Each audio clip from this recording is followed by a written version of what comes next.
भने राष्ट्रिय स्वतन्त्र पार्टी भनेको त लोकतन्त्रमा विश्वास गर्ने पार्टी हो। यहाँ राइट टु रिकल पनि छ, राइट टु रिजेक्ट पनि व्यवस्था छ। ती व्यवस्थाहरूबाट पनि अगाडि बढ्नुपर्छ। तर परिस्थिति बेसमा हामीले सभापतिबाट नै त्यागको इन्भाइरोमेन्ट सिर्जना भएको छ।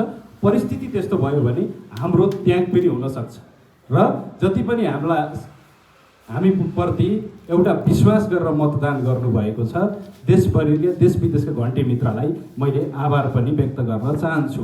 र समानुपातिको विषयमा अझै 2 दिन कुराउँ, सबैको चित्त बुझ्दो लिस्ट चाहिँ बाहिर आउँछ भन्ने कुरामा म विश्वस्त छु र यहाँहरूलाई पनि विश्वस्त बनाउन चाहन्छु। र सँगसँगै मलाई एउटा गजबको प्रश्नको जवाब दिन मन लागेको छ क्या। निर्वाचनको मोडमा छौँ हामी, निर्वाचनको घडीमा छौँ हामी।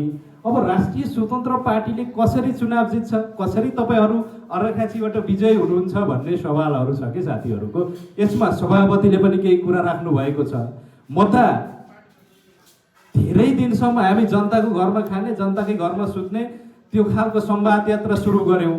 कोही ठाउँमा जाँदा त साथीहरू कस्तो भयो भने म एक ठाउँको कुरा सुनाउँछु, अनि सिद्धगङ्गाकै कुरा हो। एक ठाउँ एकदम राम्रो यस्तै हाम्रो जस्तो ग्यादरिङ बसाइ थियो, अनि म गएर नमस्ते नमस्ते हामी राष्ट्रिय स्वतन्त्र पार्टीबाट तपाईँहरूको समस्या चासो गुनासो बुझ्दै आएका छौँ भन्दाखेरि हे तपाईँहरू किन आएको, यो गाउँभरि सबै हामीले प्रचार गरी भ्या छौँ त भनेर भन्नुभयो कि एकजनाले। तपाईँहरू आउनै पर्दैन, घन्टीमा त 100% भोट हो यसपालि हाम्रो गाउँको भन्नुहुन्छ। एउटा त्यस्तो तबका छ।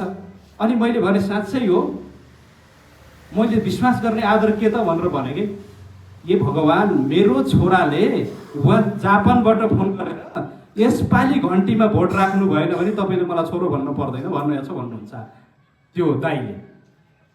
त्यस्तो बाचा भइरहेछन् कि। अनि त्यो मात्र होइन साथीहरू, त्यो विदेशको प्रभाव, यहाँ भएको प्रचार प्रसार त छँदैछ।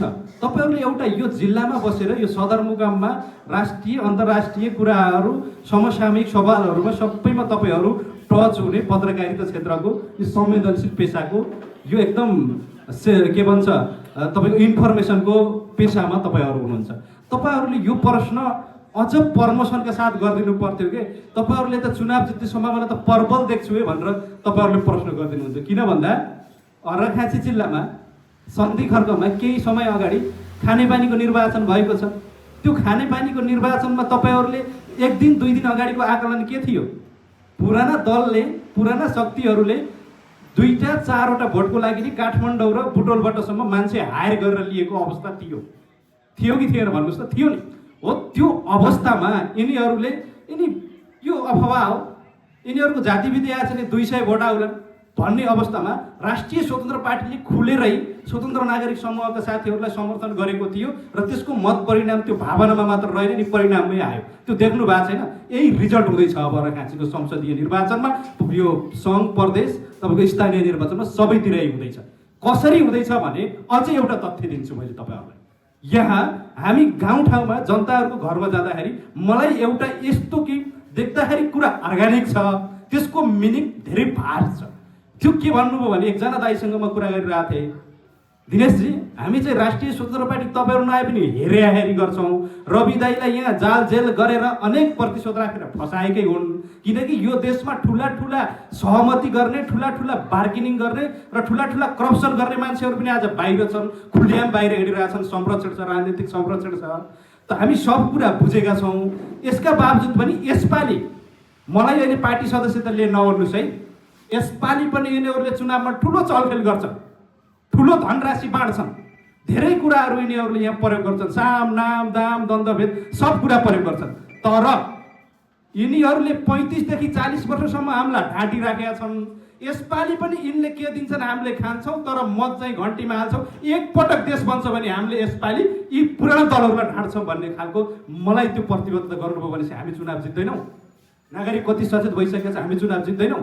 त्यही भएर यी आधारहरूलाई टेकेर राष्ट्रिय स्वतन्त्र पार्टीले अर्घाखाँचीमा ऐतिहासिक मत लिएर चुनाव जित्छ भन्ने कुरामा हामी डिक्लियर गर्दै अब साथीहरूका चासो गुनासाहरू पनि हामीले समेटेको महसुस छ। यसै सन्दर्भमा मेरो यो जवाब पनि यही बिट मार्दै यो माइक्रोफोन मैले कार्यक्रम सञ्चालकज्यूलाई हस्तान्तरण गर्छु। तपाईँहरूको महत्त्वपूर्ण समय र संवादको निम्ति सम्पूर्ण पत्रकार साथीहरूलाई म धन्यवाद दिन्छु। तपाईँहरू आवाज बुलन्द गर्ने क्षेत्रमा हो, कलम चलाएको क्षेत्रमा हो, त्यही कलम चलाउने क्षेत्र र आवाज बुलन्द गर्ने क्षेत्रबाट आएका पात्र हौँ हामी पनि। अब तपाईँहरूले पनि घन्टीलाई प्रमोसन गर्नुपर्छ भन्ने यहाँहरूलाई म सहयोगको अपेक्षा गर्छु। धन्यवाद। Thank you.